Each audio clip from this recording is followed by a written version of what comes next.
How good are these Willet Purple Tops? I have here a Willet 6-year bourbon whiskey, 124 proof. My hype is high on this one because I've heard that they can be comparable to Buffalo Trace's Antique Collection. They can be comparable to the Pappy Van Winkle line. There is only one way to find out, drinking buddies. Let's taste this bad boy and see how good it really is. This is bottle number 130 out of 210. It's a single barrel Willet family estate. The single barrel was called Mother Thumper, 124 proof, age 6 years. I'm excited. I'm your drinking buddy.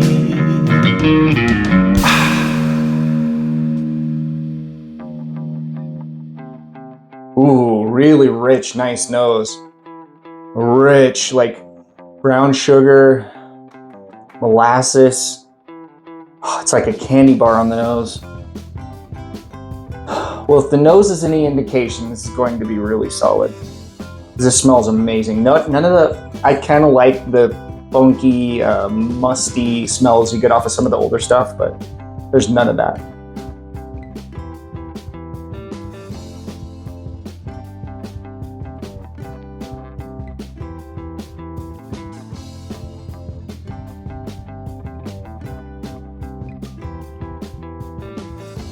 Apricot, peach ring candies, cinnamon, nutmeg. Wow.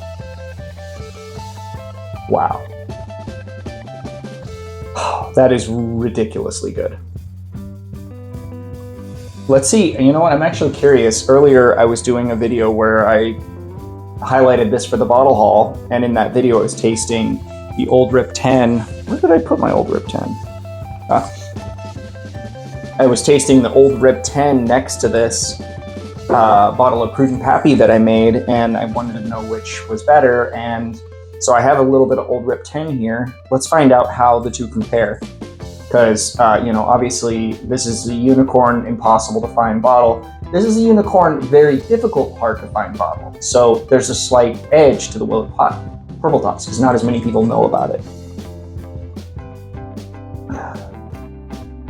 And that Buffalo Trace nose is just so recognizable. Just off the bat, I get that cherry, it's like a Slurpee cherry and cinnamon, brown sugar, bourbon vanilla, just like classic bourbon notes, just dialed up to 11 and perfected.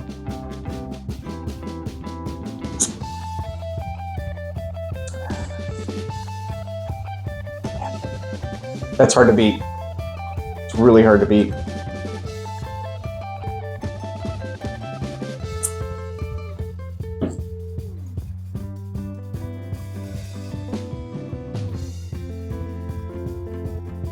I don't know.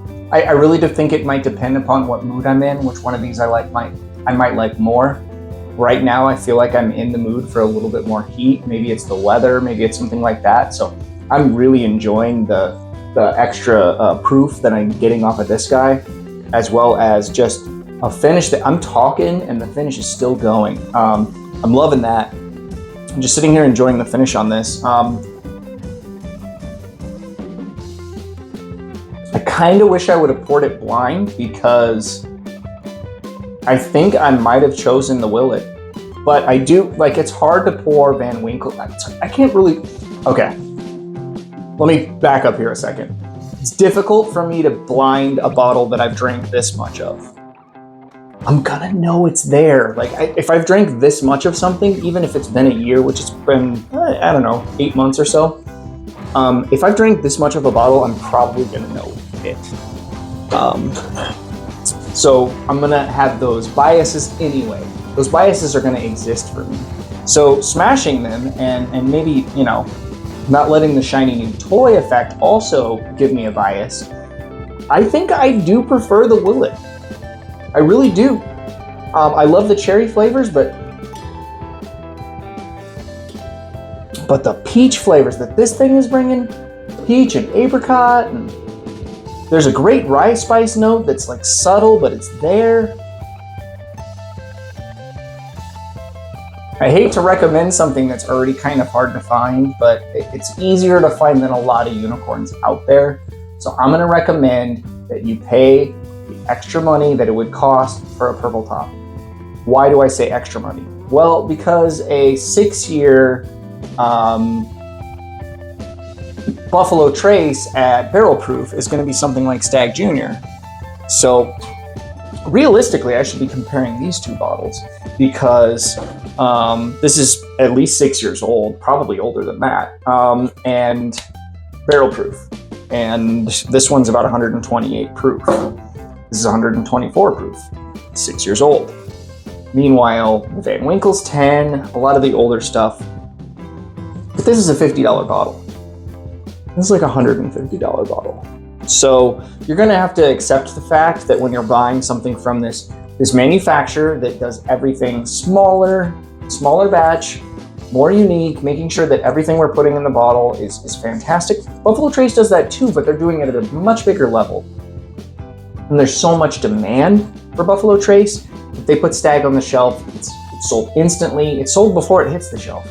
Whereas this is in that category, but only because there's so few bottles of it.